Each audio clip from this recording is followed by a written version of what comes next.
नमस्कार मित्रांनो, पिंगा ग पोरी पिंगा आणि इंद्रायणी या मालिकेच्या महासंगमाच्या भागात आपण असं पाहणार आहोत. तेजाचा मेसेज येतो की मिशन प्रेरणा कंप्लीट झालं. तेव्हा सगळेच खुश होतात कारण तेजा आता प्रेरणापर्यंत पोहोचलेली असते. तेव्हा वल्लरी अजितला म्हणू लागते की मी काय म्हणाले होते, तेजाला दिलेली जबाबदारी ती पार पाडेलच.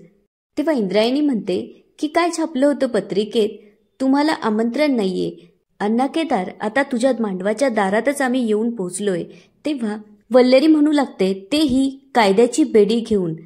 आता इकडे श्रीकलाची विद्या तिच्यावर उलटल्यामुळे तिचा पाय भाजतो.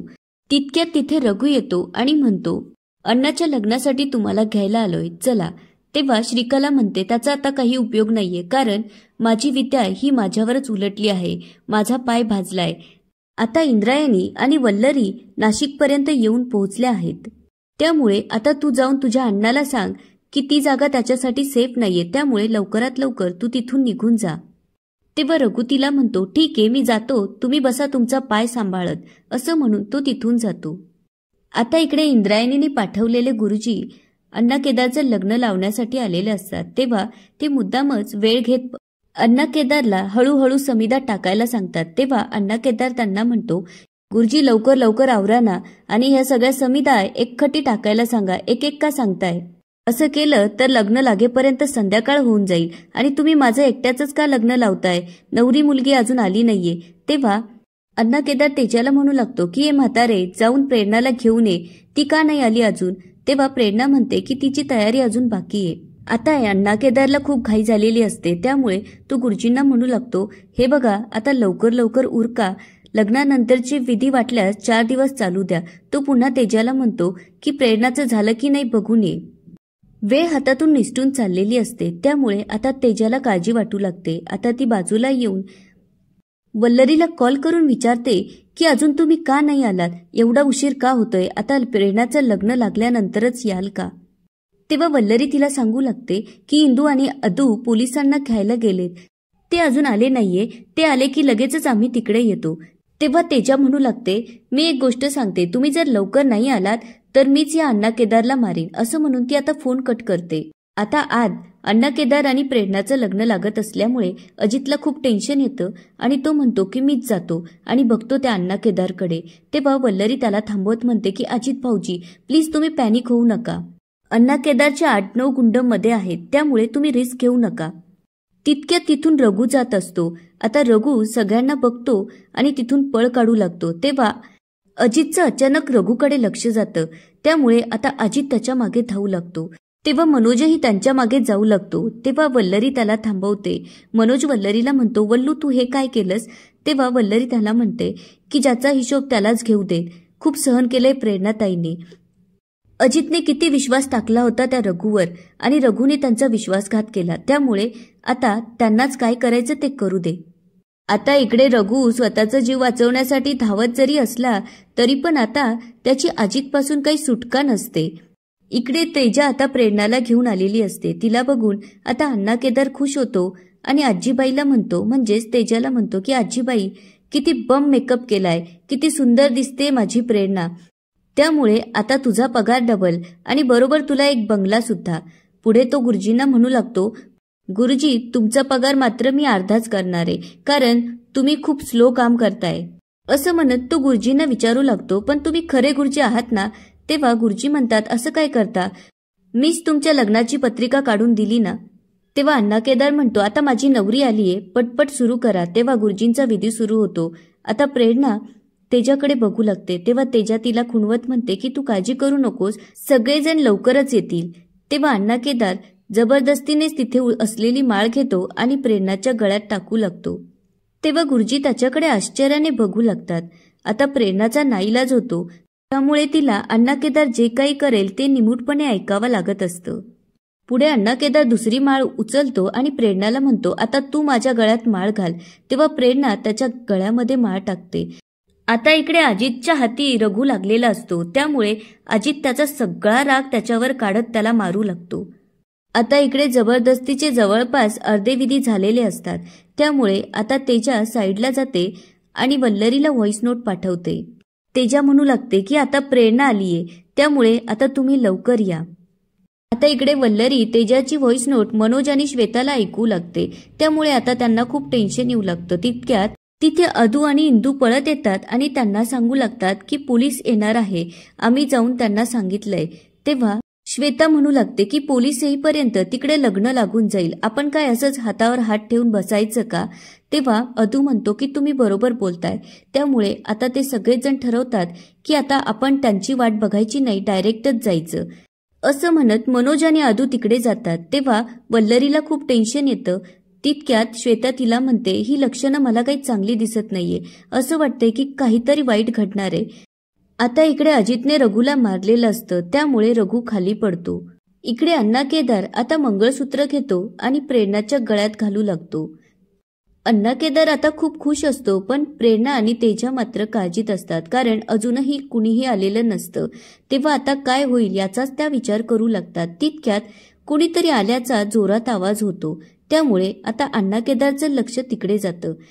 आता इकडे अण्णा केदारची गुंड गप्पा मारत बसलेले असतात. तितक्यात मनोज आणि अदू तिकडून येतात. त्यांना पाहिल्यानंतर आता अण्णा केदारचे गुंड त्यांना मारण्यासाठी पुढे जातात. आता त्यांच्यामध्ये जोरात मारामारी सुरू होते. त्यांचा आवाज ऐकल्यावरती बाहेर काय गोंधळ सुरू आहे हे अण्णा केदारच्या लक्षात येत नसतं. मात्र प्रेरणा आणि तेजाच्या जीवात जीव आलेला असतो. आता प्रेरणा खूप खुश होते. अण्णा केदार आता हातातलं मंगळसूत्र बाजूला ठेवत बाहेर काय चालू आहे ते बघण्यासाठी जातो. इकडे मात्र थोड्याच वेळात चित्र पालटलेलं असतं. अण्णा केदारच्या गुंडांची संख्या जास्त असल्यामुळे आता ते अदू आणि मनोजला मारू लागतात. हे जेव्हा अण्णा केदार बघतो तेव्हा तो खूप खुश होतो आणि स्वतःशीच म्हणू लागतो, अरे वा, आता इकडे माझ्या लग्नाची वरात आणि वल्लरी इंदूच्या कुंकवाची तिरडी बरोबरच निघेल, असं म्हणत तो हसू लागतो. तेव्हा तेजाला मात्र खूप राग येतो आणि ती येऊन त्याला मागून पकडते आणि म्हणते, आता मी तुझीच तिरडी काढते, असं म्हणत ती त्याला मारू लागते. आता अचानक कोणी येऊन पकडलं हे अण्णा केदारच्या लक्षात येत नसतं, त्यामुळे तो फिरून बघतो तर समोर आजीबाई म्हणजेच तेजा उभी असते. तिला बघून अण्णा केदार म्हणू लागतो, अगं आजीबाई, तू मलाच का मारतीयेस?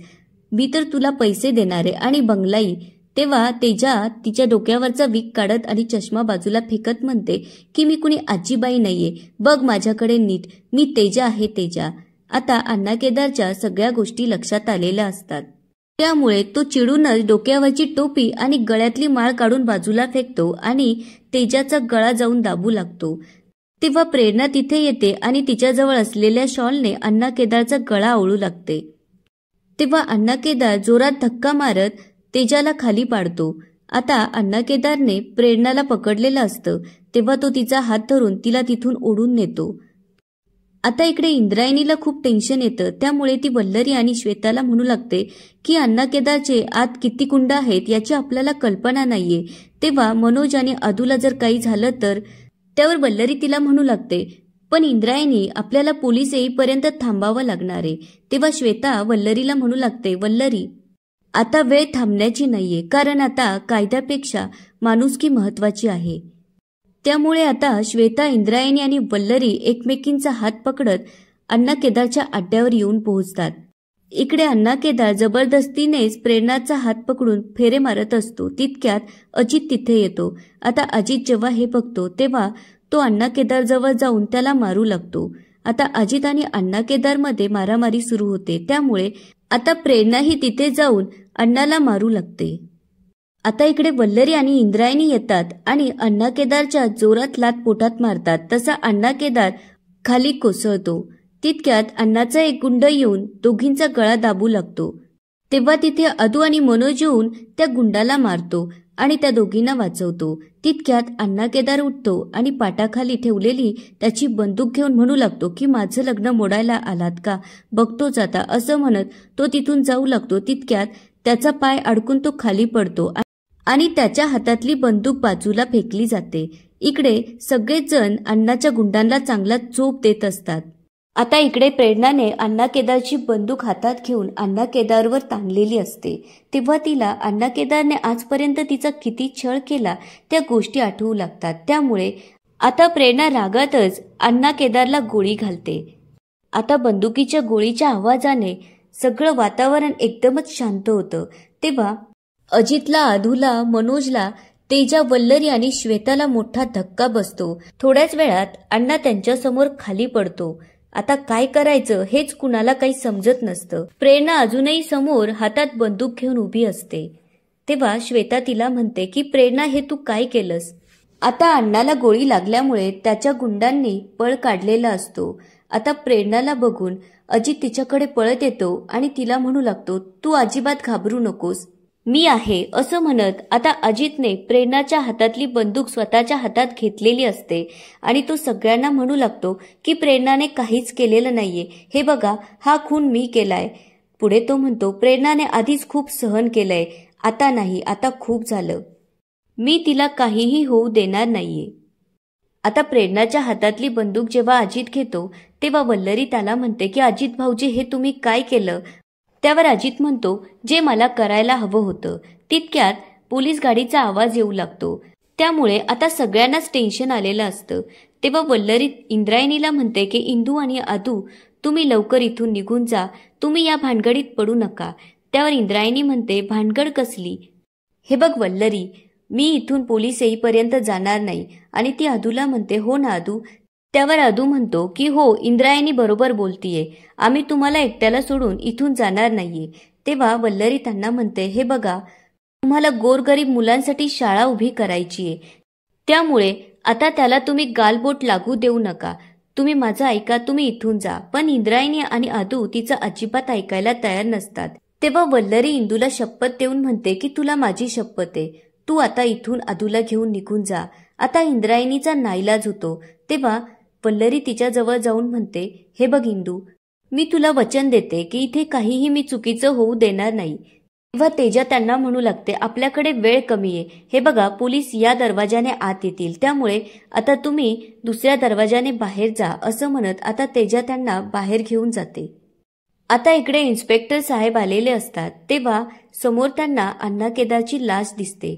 ते त्याच्या जवळ येऊन विचारू लागतात की हे कोणी केलं? आता कोणीही काही बोलायला तयार नसतं. तेव्हा इन्स्पेक्टर साहेब पुन्हा एकदा विचारू लागतात, मी परत एकदा विचारतोय की हे केलं कुणी? लवकर सांगा. आता अजित जवळ तेजा उभी असते. तेव्हा तेजा त्याच्या हातातली बंदूक तिच्या हातात घेऊन म्हणते की हे मी केलंय. इन्स्पेक्टर साहेब, मला बेड्या घाला. आता ही गोष्ट सगळ्यांसाठी खूप शॉकिंग असते. तेव्हा वल्लरी तेजाला म्हणू लागते की तेजा, तू हे काय करतीयस? इतक्यात अजितने तेजाच्या हातून बंदूक घेतलेली असते आणि तो म्हणू लागतो की इन्स्पेक्टर साहेब, ही खोटं बोलतीये, हा खून मी केलाय. आता इन्स्पेक्टर साहेब त्यांच्याकडे बघत असतात. तितक्यात प्रेरणा त्याच्या हातातून म्हणजे अजितकडून बंदूक घेते आणि म्हणते, इन्स्पेक्टर साहेब, हे दोघंही खोटं बोलताय, अण्णा केदारचा खून मी केलाय. आता तिघही एकमेकांच्या हातातून बंदूक ओढू लागतात. तेव्हा वल्लरी इन्स्पेक्टरला म्हणू लागते, हे बघा, मी लॉयर आहे, त्यामुळे मी तुम्हाला सांगू शकते की इथे खरं काय घडलंय ते. तेव्हा इन्स्पेक्टर म्हणतात, हे बघा, आता जे काही बोलायचं ते पोलीस स्टेशनमध्ये. आणि ते म्हणतात, हवालदार, या तिघांनाही अटक करा. त्यामुळे आता सगळ्यांनाच धक्का बसलेला असतो. अशा प्रकारे आता अण्णा केदारच्या खुनाच्या आरोपाखाली तेजा, प्रेरणा आणि अजितला अटक झालेली असते. आणि याच ठिकाणी आजचा एपिसोड संपतो. आता पुढे काय होणार ते बघूया उद्याच्या एपिसोडमध्ये. धन्यवाद.